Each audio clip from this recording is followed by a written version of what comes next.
Hello అందరికీ, చిక్కుడుకాయ curry చేసాము.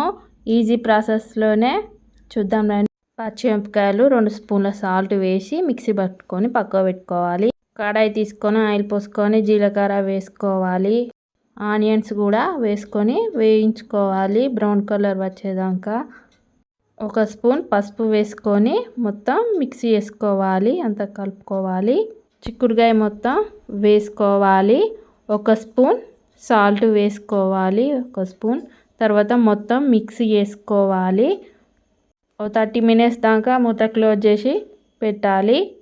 పచ్చిమిరపకాయల పేస్ట్ కూడా వేసుకోవాలి. అల్లం వెల్లుల్లి పేస్ట్ 1 స్పూన్ వేసుకొని మొత్తం మిక్సీ చేసుకొని ఒక 20 మినిట్స్ దాకా ఉడికించుకోవాలి ఇలాగా. అప్పుడు మనం లాస్ట్కు కొత్తిమీర వేసుకుంటే కర్రీ రెడీ అయినట్టే. చిక్కుడుకాయ మీకు ఇష్టమా? లైక్ చేయండి, షేర్ చేయండి, కామెంట్ కూడా చేయండి.